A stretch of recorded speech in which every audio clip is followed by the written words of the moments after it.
Hey, Katie here with part 4 of my 2021 exam marker video diary.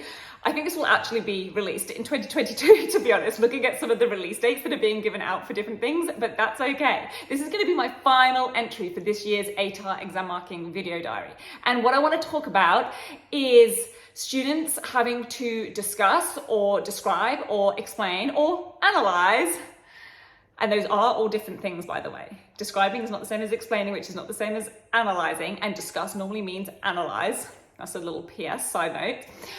Anything to do with impacts or effects, because this is something that comes into so many subjects, whether it's the impact of a particular event, whether it's a decision or a policy, whatever it might be. It could be an effect or an impact in science, could be a geographical phenomenon, could be a policy or decision, whether it's in history or in economics or business. And I want to basically give you some tips to help understand how students can select certain impacts or effects and how to actually identify them in the first place. So there's a few different ways that students can find impacts. And I'm just going to run through some ways that I like to categorize them to kind of get the ball rolling. And then I'll also talk a little bit about like how we would select those and what order we would put them in if it's going to be an extended response or an essay. So first of all, we could have positive or negative impacts. We could have short-term or long-term impacts. That would sometimes be known as primary or secondary, and sometimes even tertiary impacts. So the primary is the thing that's happened straight away. The secondary is the thing that it leads to. So that would be short-term versus long-term. And there can be sort of tertiary impacts that knock on from that as well. We can also talk about effects on different groups of people. So it might be old people, young people, rich people, poor people, different political sides. And we could also think about impacts on the environment, the economy, society. So social, economic, and environmental impacts as well.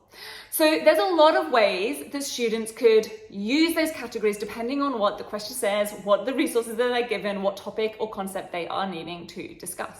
And then the next thing that they need to do is consider, okay, maybe I've got lots and lots of different impacts I could discuss, remembering that just naming lots and lots of different ones is not going to get them as many marks or move them up the criteria as much as explaining and discussing, if that's what the question, and analysing, if that's what the question requires. If it just says name them, that's fine, but it's probably not going to get them to want them to name, 8, 9, or 10 different impacts. In that case, it's probably going to be a smaller number of marks, but they then need to go into detail. And I would suggest that means making linkages, which is where short-term and long-term can come in nicely, or it can be, of course, linkages between different aspects. Are there different ways that a particular issue has impacted both perhaps the environment and the economy, for example? So if they can then identify impacts that cover multiple different areas, then they're able to show linkages, and that is going to move them up the criteria. In this case, and I will actually read some of the wording from this question just to show how they can be guided by the question. This is why I'm so much into dissecting the question. So this one says, apply your understanding from your analysis to generalize about the impact of the challenges, and this even specifically says on people or places, and then it goes on to reference the specific case study. Now, because this has mentioned challenges, I would suggest that students want to be picking out more of those negative impacts. I think it was the first in those categories that I talked about was positive and negative. Now, that doesn't mean they all have to be negative. They could have a however. So sometimes they say yes, but structure. Or despite this, overall, this was still bad because, and I'm giving very simplistic wording because I just want to outline this. This is not exactly how you would write the answer.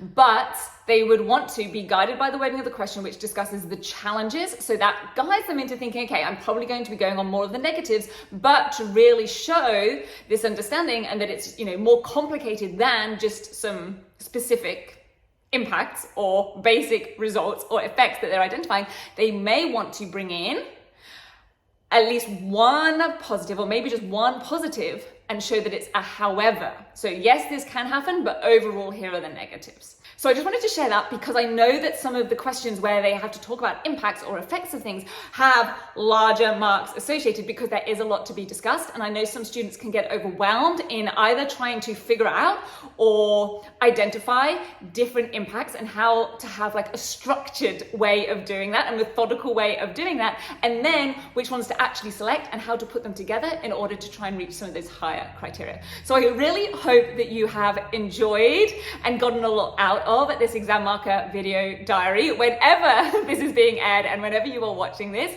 I'm Katie Jones. If there are any questions that you'd love to ask me, then please just hit reply to this email if you're receiving this on an email, or put a comment below this video, and I will catch you again very soon.